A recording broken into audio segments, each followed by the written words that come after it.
Добрый день, меня зовут Сергеева Киричена, ученица 5 Г класса 31 школы. Тема моей работы – изучение якутских оберегов и изготовление изделий с оберегами.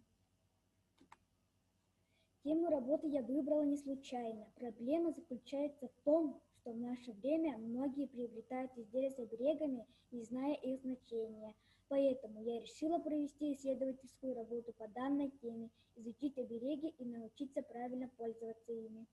Гипотеза исследования: можно самим изготовить изделия с якутскими оберегами, которые можно носить как на практике в повседневной жизни.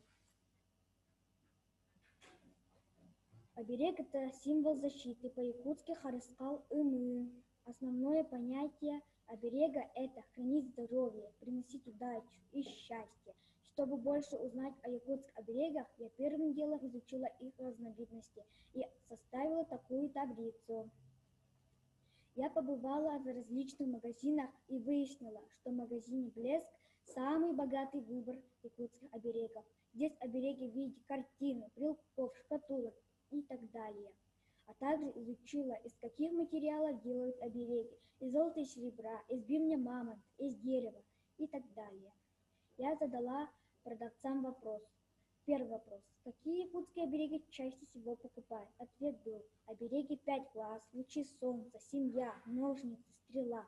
Второй вопрос: кто чаще всего покупает обереги? Ответ был таков, что раньше покупали люди пожилого возраста, но в последнее время молодежь тоже стала покупать.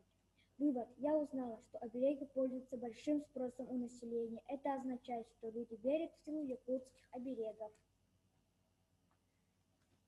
Также я делала обереги по технике точечной росписи. Приклеила стразы, как показано на картине.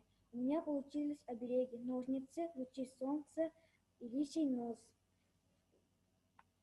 Далее я применила технологию нанесения на одежду. Для этого контурной краской аккуратно нанесла рисунок оберега. После высыхания краски одежду обязательно надо погладить утюгом, тогда даже при стирке рисунок не исчезнет.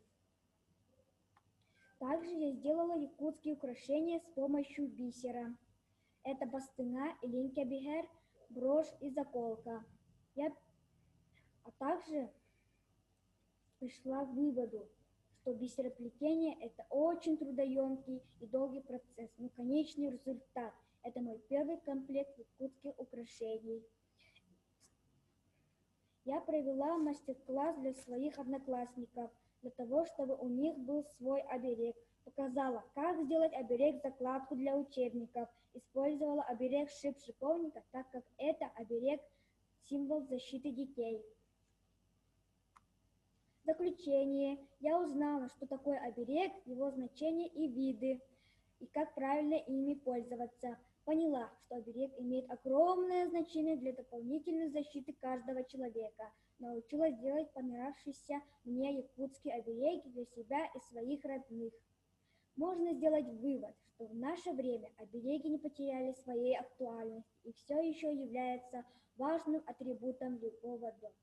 Спасибо за внимание.